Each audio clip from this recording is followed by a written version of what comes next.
পশ্চিমবঙ্গের আজ ৬টা বিধানসভা কেন্দ্রে আজ উপনির্বাচন হচ্ছে। আজ সকাল থেকেই যে ভোট গ্রহণ প্রক্রিয়া সেটা অলরেডি চালু হয়ে রয়েছে। ইতিমধ্যেই আমরা রয়েছি নৈহাটি বিধানসভায়, যেখানে বর্তমান যে ব্যারাকপুর লোকসভা কেন্দ্রের যে এমপি পার্থ ভৌমিক, তিনি এই কেন্দ্রের প্রার্থী ছিলেন, এই কেন্দ্র থেকে জয়ী হয়েছিলেন। তবে তিনি সাংসদ হয়ে যাওয়ায় এই কেন্দ্র তাকে ছেড়ে দিতে হয়। তারপরেই আজ সেই নির্বাচন সেটা কিন্তু আজকে কার্যকর হচ্ছে। আজ সকাল বেলা থেকেই যে ভোট গ্রহণ প্রক্রিয়া সেটা ইতিমধ্যেই চালু হয়েছে, এবং যেমনটা দেখা যাচ্ছে যে নৈহাটি কেন্দ্রের প্রতিটা বুথেই কিন্তু ইতিমধ্যেই সেন্ট্রাল বাহিনীকে মোতায়েন রাখা হয়েছে। আর তার সাথে সাথে পশ্চিমবঙ্গ পুলিশের অফিসাররাও কিন্তু এদের এখানে উপস্থিত রয়েছেন। তার সাথে কিউআরটি টিমকেও কিন্তু রেডি রাখা হয়েছে এই উপচুনাव ঘিরে, এই উপনির্বাচন ঘিরে কিন্তু একদম নিরাপত্তা তুঙ্গে করা হয়েছে। একদিকে দেখা যাচ্ছে যে সকাল থেকেই যে ভোট গ্রহণ প্রক্রিয়া সেটা কিন্তু অলরেডি চালু হয়েছে, এবং প্রচুর প্রচুর মানুষ আসছেন ভোট দিতে। দাদা, ভোট তো দিতে যাচ্ছেন, কোন কোন বিষয়টাকে মাথায় রেখে ভোট দিচ্ছেন? আমাদের এলাকার যে যেমন সার্বিক উন্নয়নের দিকটা আমরা দেখবো, যার যেটা সুবিধা হয়। আগের আমাদের যিনি ছিলেন প্রাক্তন এমএলএ আমাদের এলাকায় অনেক কিছু করেছেন, এখন নতুন যিনি আসছেন কি করে তার উপরে সব খুব কর্মঠ লোক দেখা যাক।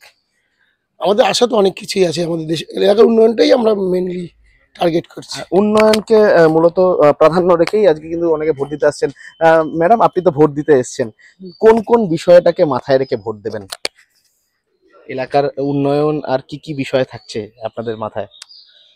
আমি আর কি বলবো বাবা, আমি তো জানো অসহায় মানুষ, যা মন চাইবে দিয়ে দেবো, মিটে যাবে। কোন বিষয়টাকে মেনলি ফোকাসে রাখবেন?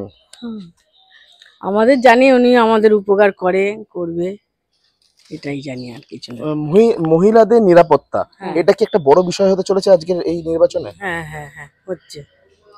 আপনি কি মনে করছেন? ইতিমধ্যেই পশ্চিমবঙ্গের বিভিন্ন জায়গা থেকে একটাই আওয়াজ আসছে যে মহিলাদের নিরাপত্তা চাই। সেই জায়গা থেকে কি আজকের এই উপনির্বাচনে সেখানেও কিন্তু এই মহিলাদের সুরক্ষার বিষয়টা কি মাথায় থাকবে? হ্যাঁ, থাকবে, থাকবে বাবা, থাকবে।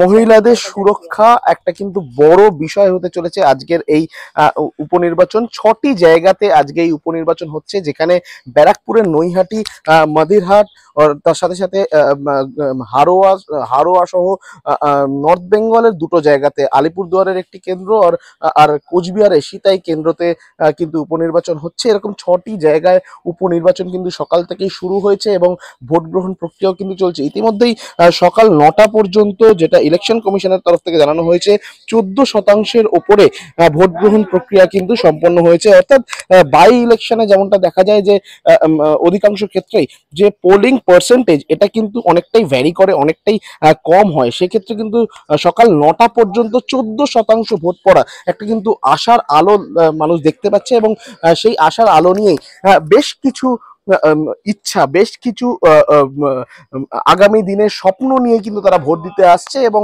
তার মধ্যে মূলত যেরকম উন্নয়ন থাকছে, সেরকমই চাকরির একটা আশা থাকছে। তার পাশাপাশি মহিলাদের সুরক্ষা কিন্তু একটা বড় একটা বড় ফ্যাক্ট হতে চলেছে এই ভোটের সময়।